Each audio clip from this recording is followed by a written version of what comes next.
안녕하세요. 잘 들리시나요? 네. 네. 저 누군지 아시죠? 저 미트스 온라인에서 수업을 진행을 하고요.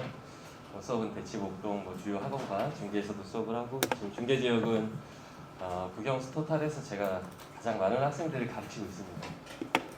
중계 지역에 아마 고3 국어 통계적으로 봤을 때 한 700명 정도가 수업을 들으러 중계동에 모이는 걸로 알고 있는데, 그중에 한 400명 이상이 수업을 듣고 있습니다. 자, 일단 윈터스쿨 애들 윈터스쿨 이제 보내시는 거죠. 그 전까지 많이 놀라고 하세요. 이제 기말고사 끝나고 지금 보면은 애들 막 많이 놀고 있습니다. 그러다가 이제 윈터 들어오면 애들이 갇혀서 지내느라 좀 힘들 텐데, 그래도 윈터스쿨도 보내고 그러시면 되게 관심 많으신 거예요. 또 이제 그냥 노는 친구들도 많이 있습니다 지금. 자, 저는 이런 사람이고, 일단 국어학습법 좀 말씀을 드릴 건데, 올해 치러졌던 수능국어 간단하게만 말씀드릴게요. 국어는 그렇게 어렵지는 않았지만 재학생들에겐 쉬운 시험이 아니었다. 평가원 교수님들은, 국어 영역 출제 교수님들은 잔치집 분위기 잘냈다 이렇게 평가를 하고 있어요. 보통 설명회에서 이제 부모님들 겁주려고 올해 좀 쉬었기 때문에 내년 어려울 겁니다 막 이렇게 말을 하는데, 다 현혹시키려고 하는 바예요. 평가원 입장에서는 너무 잘낸 시험이라고 작성을 하고 있고, 이 기준점을 삼아서 내년에도 출제하겠다 이런 얘기하고 있습니다. 자, 그 다음에 EBS 중요도는 계속 높아지고 있어요. 국어 영역에서 EBS 체감 연계율은 점점 높아지고 있습니다. 특히 문학 중심으로 지문을 그냥 갖다 꽂아버려요. 그냥 시험지에다가. 그런 추세로 가고 있기 때문에. 근데 이제 중계지역 아이들의 문제가, 문학은 좀 학교에서 내신에도 하니까 하는데, 독서, 비문학 쪽 EBS를 심도 있게 공부하는 애들이 별로 없어요. 그런데 반영 비율 자체는 비문학이 더 높아요. 문학은 작품 자체를 꽂아버리지만 비문학은 이제 간접 연계 방식으로 출제하는데, 출제 비율 자체는 더 높다. 그래서 비문학도 EBS 공부 시키셔야 됩니다. 그 다음에 독서 영역이 올해 조금 어려웠는데, 오답률 탑5 중에 4개가 비문학이었어요. 이거는 내년에도 비문학이 어려울 것이다라고 말씀을 드릴 수가 없어요. 이랬기 때문에 내년에는 오히려 균형 있게 출제해야지 이런 생각하겠죠. 그죠? 그러니까 비문학의 시대입니다. 이런 시대는 예전이었고, 지금은 이제 그 시대는 지났습니다. 균형 있게 출제하려고 노력하는데 올해 비문학 쪽이 조금 어렵게 나왔던 것 같다. 이 정도입니다. 그 다음에 이제 요거 적중 내역은 왼쪽이 수능 시험지고 오른쪽이 이제 제 올해 진행했던 교재인데, 비교를 해보시면은 이런 작품들이 이제 겹치게 출제가 됐어요. 근데 이 작품들의 특징은 EBS에서 수록되어 있었던 작품입니다. 근데 학생들 입장에서는 EBS 공부할 때 이런 게 문제예요. 굉장히 유명한 작품들 중심으로 학교 내신의 중간고사, 기말고사에 출제를 합니다. 애들도 이제 제목이라도 들어본 작품이 EBS에 있으면 이거 나오겠네 하면서 열심히 하는데, 막상 출제된 작품들은 예상 외의 작품들이 나오죠. 고전소설만 해도 올해 수능에 꽤 어려운 작품인 정을선전이 출제가 됐어요. 근데 EBS를 보면 춘향전도 있고 사시남전기도 있고 이런 유명한 작품이 실려있다 보니까 애들은 그 작품들 중심으로 공부를 하는 거죠. 수능 출제위원들은 변별력을 갖춰야 되니까 그게 아닌 다른 작품 중에서 의미 있는 작품들을 출제를 보통 합니다. 저 같은 경우에 오히려 수업 시간에, 야, 춘향전 언제적 춘향전이니, 정을선전이 올해 수능에 출제될 가능성이 높다. 아까 영상 계속 돌아갔을 텐데, 내가 수능 출제 교수면 춘향전 안 된다, 나 같으면 이거 낸다 이렇게 했거든요. 그리고 수능 보기 직전 주에도 이 작품을 굉장히 강조하면서 수업을 진행을 했었어요. 이게 이제 출제가 됐죠. 이건 별표 표시가 되죠. 제 교재에는 EBS가 작품이 180작품 정도 돼요. 그걸 아이들 입장에서는 심도 있게 다 공부하기가 좀 힘들죠. 그래서 제가 중요도를 좀 이렇게 가려놨는데, 제가 이제 별표 4개, 5개 중요하다고 했던 작품들, 그 작품들이 출제가 됐습니다. 그런 고전시가나 이런 거 현대시도 보시면 이육사, 윤동주, 한용운 다 들어보셨죠? 그런 작가들의 작품이 EBS에 수두룩하게 실려 있습니다. 애들은 다 그거에 꽂혀서 공부를 해요. 왜냐면 학교 내신에서도 장성남의 배를 매미 요거는 그냥 건너뛰어버려요, 선생님들이. 그리고 이제 김소월 시인의 시 이런 것들이 이제 학교 내신 중간 기말에 내는 거죠. 근데 수능 출제위원들이 출제할 때 눈은 좀 다른 거죠. 장성남, 배를 매미 이거 몰라요, 애들 이 작품이 뭔지를. 그러니까 이렇게 출제해버리면 EBS를 공부한 애와 안 한 애가 확연하게 구별이 되겠죠. 그런 식으로 연계 출제를 하고 있습니다. 이것도 이제 수업 시간에 중요하다고. 저는 오히려, 야, 윤동주 시인 3년 전에 나왔잖아. 5년 안에 출제된 작가의 작품은 올해 출제될 가능성이 거의 없다. 이런 작품 봐야 된다. 이러면서 이런 작품들을 강조해서 진행을 했던 거죠. 왼쪽이 수능 문제, 오른쪽이 이제 제 교재 문제가 주간 과제 보니까 제가 만든 문제죠. 형광펜 친 부분들이 겹치는 내용입니다. 그다음에 이제 뭐 간민가 이것도 마찬가지. 들어보셨죠? 관동별곡. 올해 EBS에 관동별곡, 삼인곡 이런 작품들이 막 실려 있었어요. 애들은 다 그것만 공부하죠. 근데 이제 수능 출제위원들의 눈은 그게 아니었던 거예요. 간민가 여기 이제 학생들도 있지만 학생이죠. 간민가 알아요? 모르겠죠. 삼인곡, 관동별곡 들어봤죠. 애들은 자기가 들어본 작품 중심으로 EBS를 공부하는데 막상 출제되는 작품 그게 아니라는 거. EBS도 제대로 공부하려면은 180작품을 다 공부하는 게 좋지만 그걸 중요도에 따라서 어떤 작품은 한 번 정도 보고 넘어가고 어떤 작품은 3번, 4번 반복해서 보고 그 반복해서 봐야 할 작품들을 잘 가려서 공부를 해야 되는 거죠. 이런 작품이 이제 출제가 됐습니다. 왼쪽이 수능 문제예요. 간민가에서 대화체의 활용. 오른쪽이 제 모의고사 파이널 모의고사 제가 만든 문제입니다. 간민가에서 대화체의 활용 똑같은 문제가 나오죠. 작품이 같으니까 이런 식으로 연계가 됐어요. 그 다음 비문학은 EBS 연계를 할 때 소재 정도를 활용해서 수능을 출제하는 교수님이 자기가 문제 내기 좋게 씁니다. 글을. 이 세상 어디에 존재하는 글은 출제되지 않아요. 비문학에서. 저도 마찬가지로 EBS 작품들을 이제 지문들을 분석해서 제가 글을 써서 제 교재를 만들어요. 왼쪽에 이제 올해 수능에서 준킬러 지문의 역할을 했던 거죠. 기술 지문에서 AI의 지도학습. 오른쪽에 제가 쓴 글이에요. 인공지능의 지도학습. 같은 내용이죠. 이거는 저 같은 경우에는 이게 시대의 흐름을 타고 수능이 출제하는 걸 봤을 때 비문학은 과학기술 중에 기술 쪽이 나올 거고 올해 기술 쪽이면 전 세계를 휩쓴 기술인 AI 기술이 나올 가능성이 높다. 아까 영상에서 제가 그런 얘기를 하죠. 그러면서 이 지문을 수능 날 가서 수능 시험 보기 전에 예열 지문이라고 해요. 약간 머리를 따뜻하게 만드는 예열 지문 그걸로 나눠줬어요. 애들 입장에서 방금 전에 풀었는데 그게 수능 시험지에 나온 거죠. 그래서 올해 중계지역 아이들뿐만 아니라 제자들이 시험 잘 봤어요. 이런 문제 보시면 왼쪽 수능 문제예요. 3단계 지도학습의 3단계 오른쪽 제가 만든 문제 지도학습의 3단계 그림의 형태만 다르지 거의 같은 문제죠. 이런 식으로 출제가 됐습니다. 이거를 이제 보통 동네에 있는 어떤 선생님들은 할 수가 없습니다. 왜냐면 비용이 어마어마하게 들어가요. EBS 지금 EBS 홈페이지 들어가면 뭐라고 써있냐면 학원에서 EBS 교재를 활용하면 이건 무단 활용이기 때문에 신고해 주세요. 이렇게 써있어요. EBS에. 그러니까 EBS가 저작권을 올해부터 어마어마하게 강화를 했습니다. 그럼 어떻게 이걸로 수업을 하느냐? 그래서 일반 학원에서 EBS로 수업을 못하게 돼 있어요. 신고하면 학원 정지 먹어요. 저 같은 경우에는 그냥 했어요. 법을 무시하고 막 한 거냐? 저작권 무시하고 아니에요. 저는 EBS에 수록된 개별 작가들하고 저작권 계약을 다 맺었어요. 그리고 저작권료를 수천만 원을 지불을 했어요. 그리고 비문학 지문 그러면 어떻게 하느냐? EBS 분석해서 글을 쓰는데 저희 연구실에는 이제 정식 직원 6명, 그 다음 조교 25명에서 30명 이상의 집단이 움직여요. 그게 아니면 이거 못 만듭니다. 일반적으로 인력과 이게 비용이 너무 들어가기 때문에 만들 수가 없어요. 그렇게 해서 EBS를 제대로 분석해서 수업을 진행을 합니다. 이렇게 진행을 했어요. 자, 그 다음에 뭐 문법도 마찬가지고 화작도 마찬가지고 이런 식으로 이제 제 제자들은 그 결과 잘 나왔어요. 중계동 애들이 특히 시험을 좀 잘 본 것 같은데 오히려 목동이나 대치 애들보다 이쪽에 인원이 더 많아서 그럴 것 같은데 조교를 지원을 받았거든요. 이제 내년에 조교로 활동할 애들. 근데 중계 지역에서 조교 지원 자격이 뭐냐면 수능 국어 1등급이에요. 근데 이쪽에서만 1등급 학생들이 거의 100명 이상 나온 것 같아요. 이력서 들어온 거 보면은 이쪽 지역 제자들이 굉장히 많더라고요. 여기 보면은 이게 다 맞은 애들도 중계 지역이에요.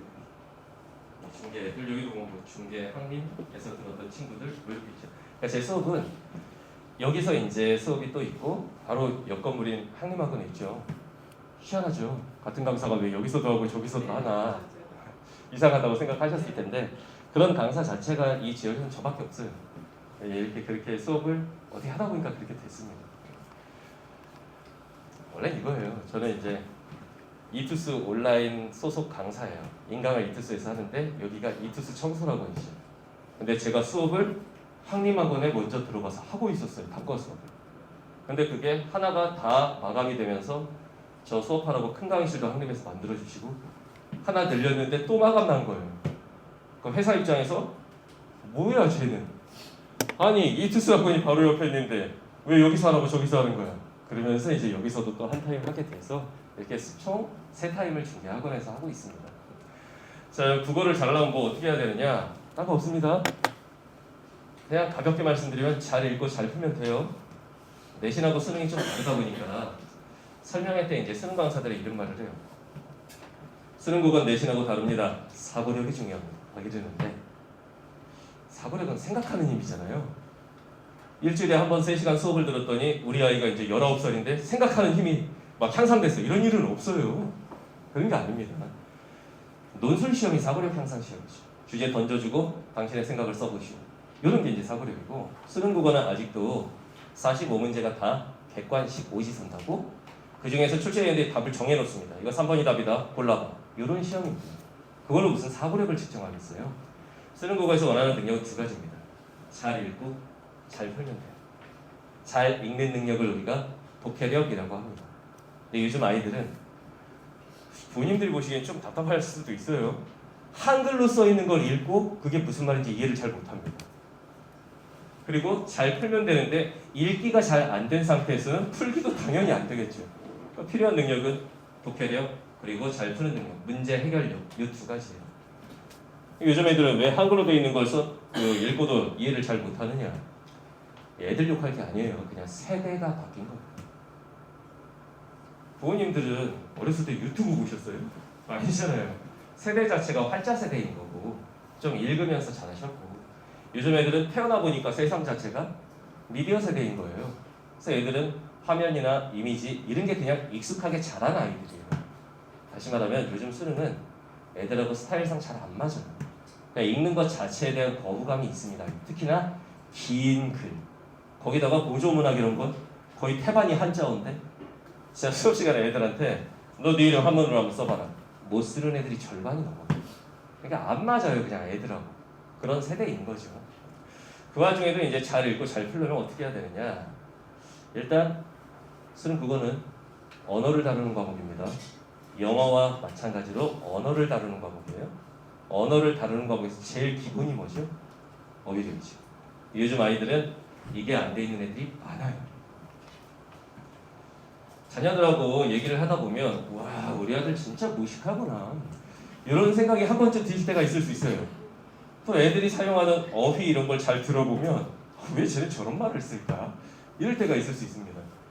기본적으로 어휘력이 받쳐주지 않으면 어떤 글을 읽었을 때 이해를 제대로 하기 힘들죠.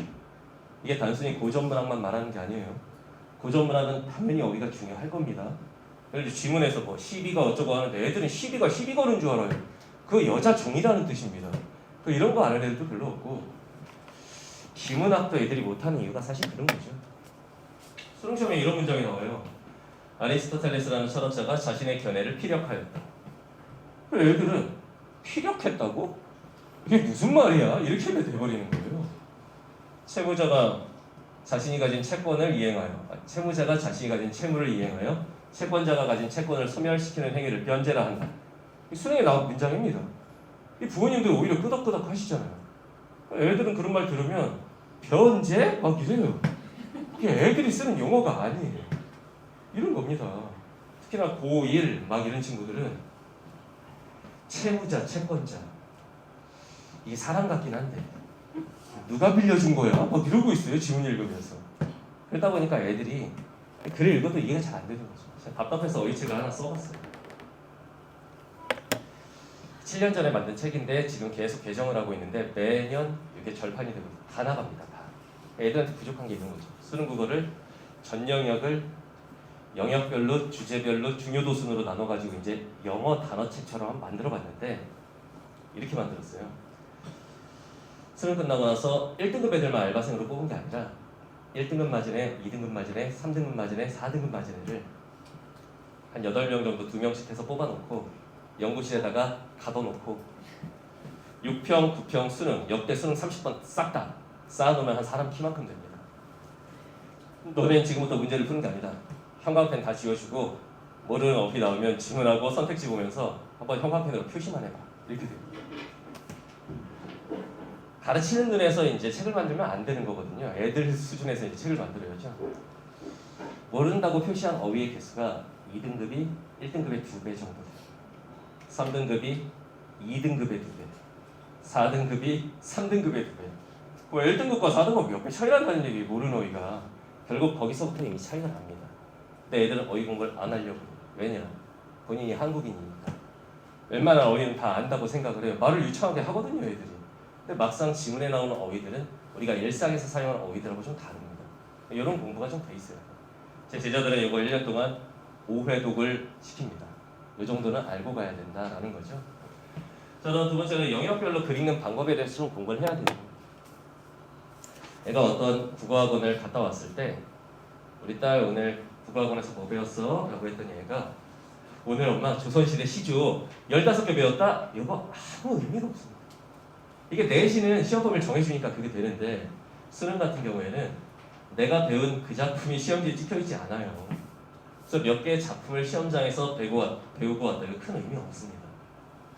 그것보다는 수업이 이렇게 돌아가야죠. 아, 엄마 오늘 학원에서 고전문학 원문으로 나왔을 때 그거에 어떻게 대응해야 되는지 그런 방법을 배웠어. 이런 수업이 되어야 합니다. 수능부는. 소설도 오늘 소설을 5작품을 배웠다. 그 5개 중에 하나가 수능에 출제될 확률은 0.001%도 안 돼요. 소설의 문제 유형은 이런 것들이 있는데 지문 읽으면서 출제 요소를 어떻게 잡아내야 되는지 그런 걸 배우고 왔어. 이런 수업으로 이제 바뀌어야 되는 거죠. 그게 이제 내신하고 좀 다른 거예요. 영역별로 글 읽는 방법을 좀 배워야 됩니다. 그다음 세 번째 EBS는 중요도를 순서대로 말씀드릴게요. 문학은 최소한 3회독은 해야 됩니다. 문학은 한 3번 정도, 그 다음 독서, 비문학은 한 2번 정도 봐야 되고 선택 과목은 안 봐도 됩니다.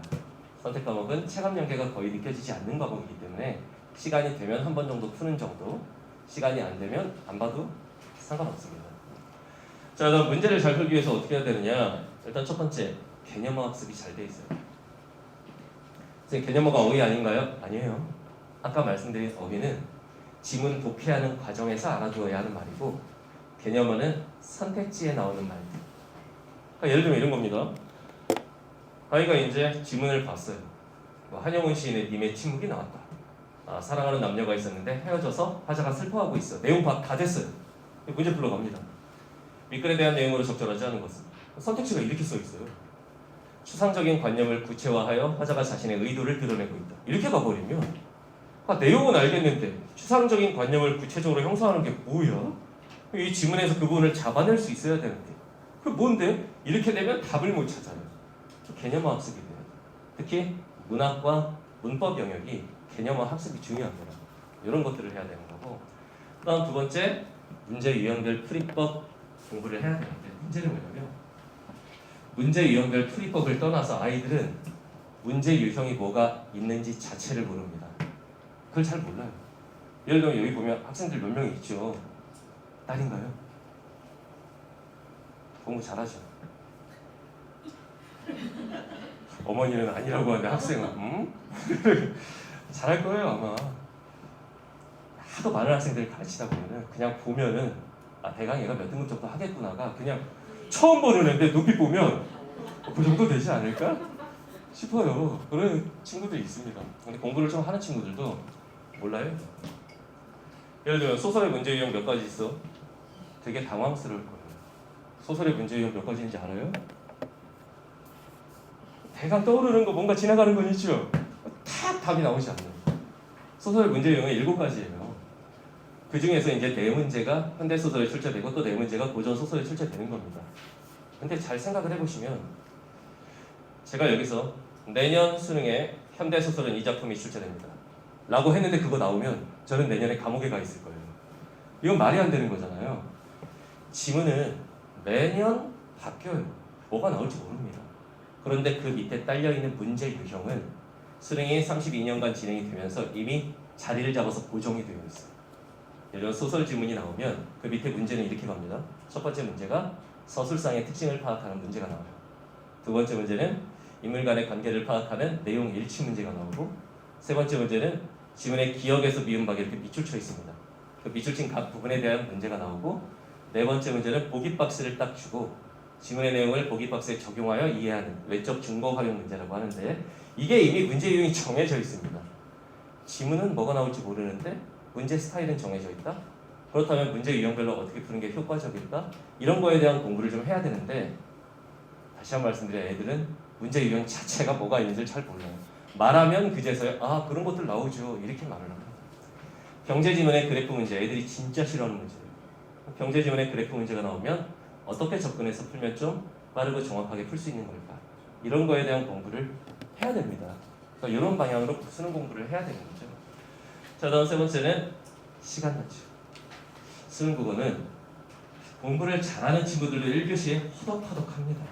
그러니까 시간 안에만 다 풀어도 절반은 성공했다라고 말할 정도로 시간 안에 못 푸는 친구들이 너무 많아요.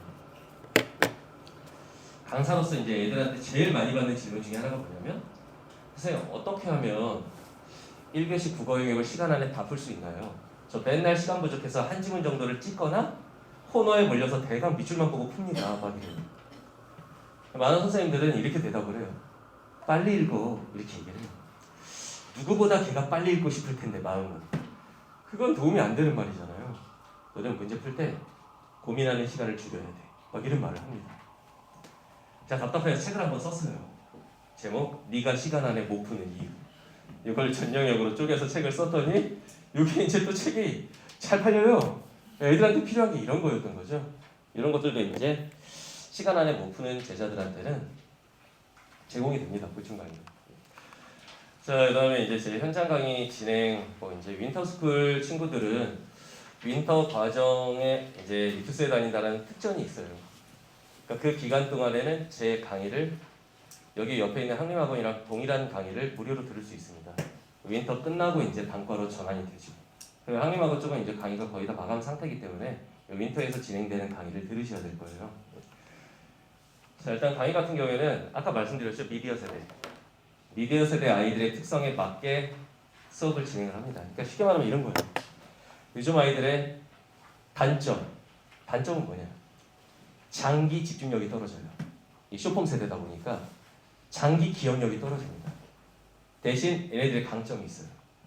짧은 것에 대한 이해도와 집중도가 굉장히 높아요. 그걸 문제풀이에 활용하는 방법 중심으로 문제풀이 과정을 설명을 합니다.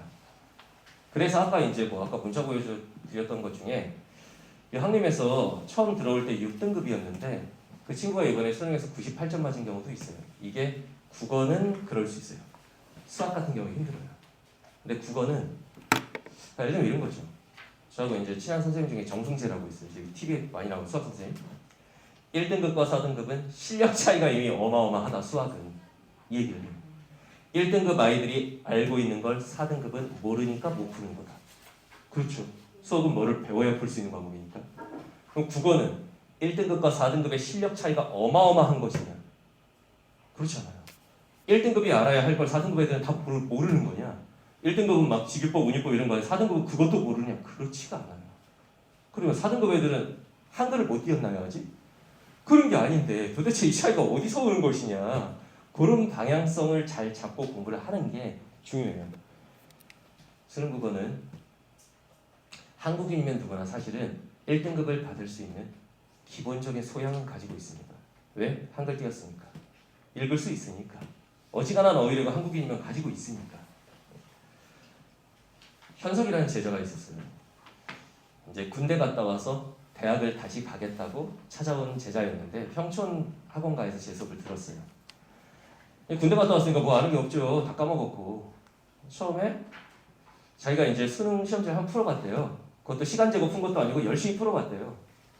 들어올 때 수강 기록 카드를 쓰게 돼 있어요. 본인의 성적이 현재 몇 등급인지. 8이 찍혀 있어요. 8.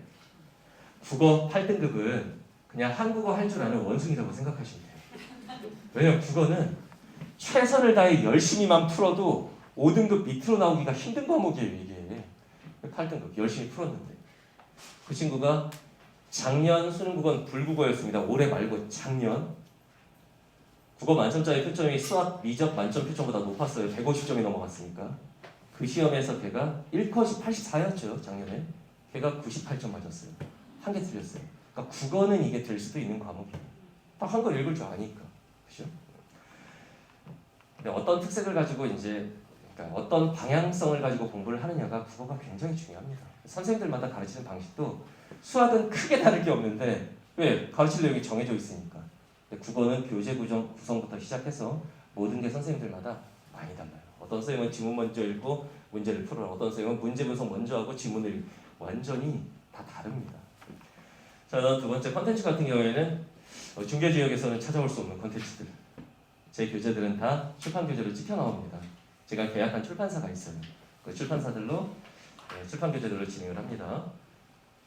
다 제가 쓴 교재예요. 자, 다음 관리 같은 경우에는 대형 강의를 하지만 그러니까 시스템이 잡혀 있어요. 시스템. 고등학교 때는 정서적인 관리가 중요하지 않아요? 어떤 애 이름 불러주면서 요즘 공부하기 힘들지. 선생님이 좀 너의 마음을 도닥여줄게. 이게 필요한 게 아니고 학습 매니저가 필요한 거죠. 그런 관리들은 이미 세팅이 다 되어 있습니다. 그다음 보충 강의 같은 경우에도 굳이 뭐 겨울방학 엄매 특강 이런 거 따로 들으러 안 다니게 그런 강의들이 다 보충 강의들로 제공이 됩니다. 근데 이제 어설픈 카메라로 촬영하는 게 아니고 방송국 카메라로 찍어요. 보충 강의로 HD 화면으로 그런 화면들이 다 보충 강의로 제공이 될 겁니다. 그다음 과제물 같은 경우에는 이제 학생들이 좀 이걸 잘 들어야 돼요. 학생. 요즘 국어 영역 선생님들이 컨텐츠 개발 안 해요. 왜냐하면 이감 모의고사 들어봤죠. 거의 다 이제 이감 교육에 이감 모의고사, 주간 과제물 간슬개 이런 걸 거기서 받아다가 애들한테 공급하고 애들한테 교재비 받아가지고 이감 교육에 결제해주고 그 다음 자기가 중간에 5% 커미션을 먹어요. 이러면 안 된다고 생각해요. 가르치는 사람은 자기 교재 자기가 만들어야죠. 누가 만들어준 거 갖고 쓰면은 본인 커리에도 맞춰진 그 교재가 아니고 이러면 안 되잖아요. 저는 그런 교재들을 활용을 하는데 그 교재를 씁니다.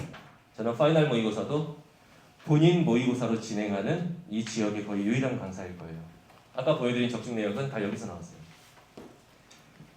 4대 모의고사가 있죠. 지금 사설 모의고사에 이감, 상상, 바탕, 한수 모의고사.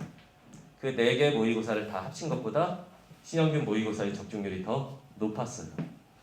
이건 제가 잘나서가 아닙니다. 수능 출제위원들이 이감 모의고사, 상상 모의고사 이런 거 어떡할 것 같아요? 다 가지고 들어갑니다. 왜냐하면 겹치기 출제가 되면 난리가 나니까. 이러면 이게 입시 카르텔 이러면서 난리 납니다. 그래서 배제하고 출제를 해요. 신영균 모의고사 안 가지고 가요. 개인 모의고사고 인강에 제공되는 것도 아니고 이 현강에서만 전용으로 쓰는 건데 이거는 그분들이 가지고 가지 않아요. 그래서 적중률이 높은 거죠. 배제하고 출제하는 대상에서 오히려 배제가 되는 모의고사니까 이걸로 진행을 합니다. 그 다음 숙제도 다 풀어왔어요. 내면은 숙제 안 했다고 집으로 문자 나가요. 수업 시간에 배운 대로 본인이 분석 다 해야 됩니다. 그리고 매주 숙제에 대해서는 이게 뭐냐면 자아 비판 보고서라고 해요. 영역별로 자기 자신에 대해서 비판하는 거예요. 저는 문법은 이런 게 문제입니다. 뭐 어쩌고 저쩌고 했다는 생각도 못했고 막 이렇게 쓰죠. 자기 반성하는 거예요 지금.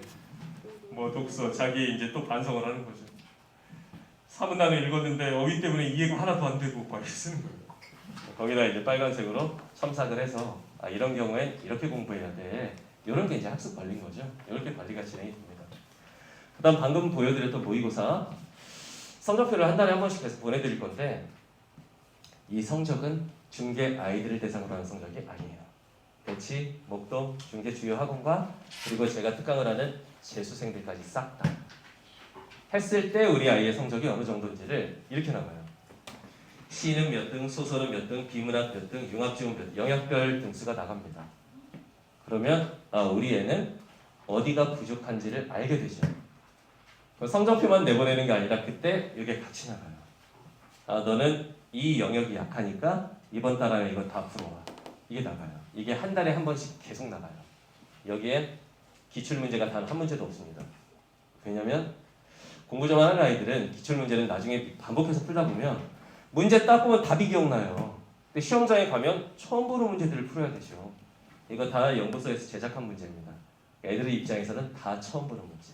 이게 제공이 될 거예요. 그 다음에 세 번째, 매주 진도에 맞는 고난도 문제집을 이감 모의고사의 간슬개 이런 교재처럼 제가 직접 제작합니다. 프린트로 나가는 숙제는 하나도 없어요. 다 출판사에서 찍혀 나옵니다. 그 주 숙제들도 다 찍혀 나오고 여기에는 EBS 변형 문제나 이런 것들이 다 들어 있습니다. 자, 그다음에 이거는 이제 애들 들으라고 항상 해놓은 건데 애들도 있으니까 얘기할게요.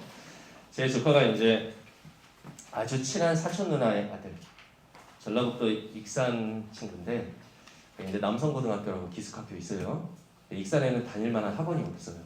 그래서 기숙학교를 이제 갔는데 중학교 때 공부를 잘했대요. 그러니까 남성고등학교에 합격해서 간 거예요. 비평중앙 고등학교를. 학원 한 번 안 다니고 이제 수능을 봤는데 이렇게 나왔어요. 성적이 1등급이 하나가 있죠. 한국사. 이게 바보입니다. 한국사는 3등급 이상이면 감점이 없어요. 1 맞나 2 맞나 3 맞나 똑같아. 이과는 4까지도. 그거 빼고는 1등급이 하나도 없죠. 국어는 엄매 선택 3등급. 선생님 조카라면서요. 얘는 제 수업을 듣지 않았습니다. 제가 유명한 강사인지도 몰랐어요. 조카인데도. 나머지는 다 2등급. 어렸을 때부터 학원 한번 다녀본 적 없는 애가 수능에서 이 성적을 받은 건 잘한 겁니다. 잘한 거예요. 사촌 누나한테 전화가 왔어요. 이름이 태웅인데 우리 태웅이 재수시킬 거야 그러시더라고요. 그래서 제가 극구 반대. 저거 인서울 된다. 저 정도면은 이과에서 건국대 정도 갑니다. 그냥 대학 보내시라. 왜 재수를 시키려고 하느냐. 그래서 사촌 누나가 우리 태웅이 의대 만들 거야, 의대 보낼 거야 그러시더라고요. 정확한 워딩은 의사 만들 거야. 제가 그랬죠. 그게 누나가 의사 만든다고 해서 만들어지는 게 아니다. 그리고 저 성적은 재수해서 의대를 갈 수가 없다. 재수를 해서 의대를 가려면 고3 때 이미 1, 2, 1, 2, 1. 1등급과 2등급에서 놀았어야지 3등급 성격이 이거 의대 못 간다. 아마 한 10수 정도 해야 될 거다. 제가 이렇게 얘기를 했어요. 완전 포기시키려고. 사촌 누나가 이제 그 익산 옆에 군산에서 조그만 옷가게 하면서 뒷바라지 했는데 재수한 비용이 엄청나게 들어가는 거 알고 계시죠? 서울로 올려보내겠대요. 익산엔 재수학원도 없는 거예요. 큰 재수학원. 서울로 올려보내서 학사 잡아서 자취시키면서 의대를 준비하는 의대관에 보내고 싶다. 의대관은 한 달 수강료가 420만 원. 거기에 교재비까지 하면 450만 원. 거기에 역삼동의 학사 아시죠? 지방에서 올라온 친구들 한 달씩 잡아 사는 거. 그게 약 150만 원 정도? 한 달에 약 600만 원의 비용이 들어가는데 안 된다. 제가 극구 반대를 했는데 그래도 시키겠대요. 후회가 안 남게. 성적이 이렇게 나왔어요. 전과목 1등급이죠. 100분이 다 99죠. 이게 어떻게 되느냐. 이런 일은 사실 일어나기 힘들어요. 10,000명에 한 명 있을까 말까 하는 건데 제 조카가 만들어낸 거예요. 성적을. 재수가 마법이 아니거든요. 근데 이게 이렇게 나왔어요. 성적이. 이 정도면 의대 갑니다. 근데 스카이 의대는 못 가고 내가 수능 토탈에서 6개 틀렸거든요. 스카이 의대는 못 가고 카톨릭대 의대까지 못 가요. 나머지 이제 다 가요. 그래서 가군의 경희대 의대, 나군의 전북대 의대, 가군은 안전빵으로 순천향대학교 의대 이렇게 3개 썼어요. 다 붙었습니다. 좋은 성적으로. 제가 물어봤어요. 너 나중에 의사 되면 의사 어디서 할래? 그랬더니 서울에 1년 살아보니까 야 이건 사람 살 곳이 아니다. 자기는 돌아갈 거래요. 그래서 이제 익산이나 군산에서 의사를 하겠다. 그래서 경희대 가지 마라. 학비만 비싸나. 전북대가. 어차피 나중에 의사 되는 건 똑같아.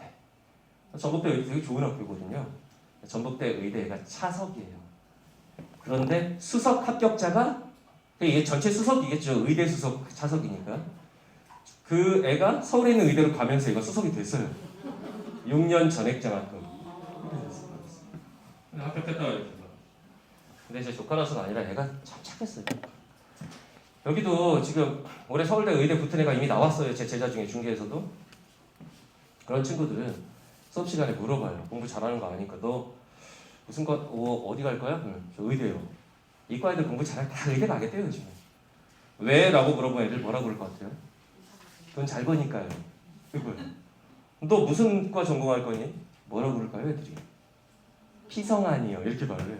피부과, 성형외과, 안과. 의사는 이제 돈 버는 수단으로 생각하는 거죠. 제 조카한테 제가 중간에 물어본 적이 있어요. 너 엄마 때문에 의대 가려고 그러냐? 그랬더니 아니래요. 자기 그냥 사람 여기 써있죠. 사람 살리는 직업 하고 싶다. 사람 살리는 써있죠. 너 전공 뭐 할 거니? 수석이니까 얘는 웬만하면 자기 하고 싶은 거 할 수 있습니다. 너 전공 뭐 할 거야? 그때 얘가 아동 심장외과. 그러니까 아기들 심장 수술해 주는 거 그거 할 거예요. 착하게 사니까 이런 결과가 나오는 거죠. 합격증 딱 나오고 전북대 의대 수석, 전북대 전체 수석이죠. 말이 안 되는 결과인데 저는 얘 성적을 알지 못하는 상황에서 여름에 얘랑 밥 먹다가 그러니까 대치기강 수업이 아침 수업이었는데 끝나고 삼촌이 밥 사줄게. 밥 먹으러 갔는데 잘하면 이거 올해 얘 될 수도 있겠다는 생각이 들었던 순간이 있었어요. 여름이라서 반바지 입고 있는데 짜장면집 대치동 미래양이라는 유명한 집이죠. 밥 먹는데 얘 허벅지를 봤는데 이렇게 왜 점점점점 상처 자국이 있어요. 대강 짐작이 되죠. 너 그거 뭐야? 그랬더니 졸려서요. 이러더니 요즘 애들은 공부하다가 졸리면 애들이 어떤 생각하느냐? 아, 내 몸이 잠을 원하는구나 이래요. 자요 그냥. 알람도 안 맞춰놓고 일단 일어나면 그게 본인 일어나는 시간이에요. 근데 졸릴 때마다 엄마 생각하면서 이거 샤프를 찍은 거예요. 이게 무슨 전설이나 나오는. 그때 잘하면 될지도 모르겠다 이 생각을 했는데 해내더라고요. 이렇게 공부하는 애들도 있습니다. 이거 잘 듣고 집에 가서 자녀, 아들, 딸 얼굴 한 번씩 보세요. 밥 먹는 게 그렇게 꼴보기 싫다. 내가 도대체 얘를 왜 뒷바라지를 하는가. 이런 생각이 드실 수도 있습니다. 이제 제가 수업을 윈터 때도 이제 여기서 진행하고 하는데 어차피 제 수업 다 마감 날 겁니다. 꼭 제 수업은 아니더라도 애들 학원 선택은 이렇게 시키시면 돼요. 그래서 설명회 가서 어떤 강사한테 현혹당해서 등록. 근데 애는 싫다 그러는데 일단 다녀봐. 이건 애들한테 안 되고 어떤 학원을 보냈을 때 성적이 제일 많이 오르면 어떤 선생님한테 맡겼을 때 1타 강사? 아니에요. 그렇게 되면 저는 현장 강의 수강생경으로 봤을 때 대한민국 5명 안에 들어요. 그러니까 수강생을 현장으로만 봤을 때 1000명 이상이 딱 5명 있어요. 그 중에 한 명이고 제 수업 보내면 되네요. 그게 등산 아닐 거고. 그다음 두 번째 1대1 과외를 시키면 되느냐. 그거는 좀 강하게 말씀드릴게요. 고3이라면 그거는 미친 짓이에요. 저 대학생 때 고3에 과외했거든요. 지금 생각해보면 너무 미안해요. 걔한테. 내 교재도 없었고 나도 전문성이 없는 상태 그게 막 가르쳤어요. 그냥 막 가르쳤어요. 그래도 성적이 올랐어요. 왜? 강압적으로 그냥 무조건 시켰으니까. 이건 말도 안 되는 거고 그냥 애가 그 선생님의 수업을 좋아하면 됩니다. 그 선생님을 좋아하면 돼요. 그 선생님 수업 열심히 듣고 그 선생님이 시키는 걸 할 준비가 되어 있으면 그 수업을 다니고 싶어 하면 그 성적은 올라요. 억지로 가지 않으면. 제가 이제 수능 끝나고 어떤 어머님의 이메일을 받았는데 연구소로 이제 이메일을 보내셨어요. 거기에 이렇게 써 있어요. 선생님 수업을 다니면서 내 딸아이의 점수가 단 1점도 오르지 않아도 선생님을 원망할 생각이 없었다. 왜냐? 내가 영어학원, 수학학원 갈 때는 좀 억지로 가는 느낌이었대. 가기 싫어하고. 근데 제 수업을 갈 때는 표정이 유난히 밝았대요. 그리고 숙제도 열심히 하더래요. 제가 아까 보여드렸던 시험 잘 본 애들 문자 그 중에 4등급에서 1등급 된 애입니다. 걔가. 결과적으로 그거예요. 아이가 그 수업 좋아하면 됩니다. 제 아이들은 제 수업 좋아하느냐? 환장합니다. 그래서 제 아이들이 이 지역 안에서 이제 상위권 애들을 독점하고 있고 이제 수업을 열심히 듣고 시험 잘 본다고 생각합니다. 네, 저는 여기까지 마무리를 할 거고요. 제 수업은 이 윈터스쿨 기간에는 아마 화요일 저녁하고 일요일 오후에 있을 거예요. 그리고 윈터스쿨 기간이 끝나면 일요일 오후밤만 진행을 하게 될 겁니다. 그러니까 윈터 진행하는 동안에는 제 수업은 학원 프로그램 안에 들어있기 때문에 물론 저는 윈터스쿨에서 수업하지 않고 제수반에서 수업하지 않습니다. 수업을 하는 게 아니에요. 그냥 프로그램 중에 일부로 학생들이 이제 들을 수 있는 특전처럼 하나가 빠져 있는 거고 그리고 단과 수업은 일요일 오후 시간에 1년 내내 진행되는 반이 있을 거예요. 여기까지 하겠습니다. 감사합니다.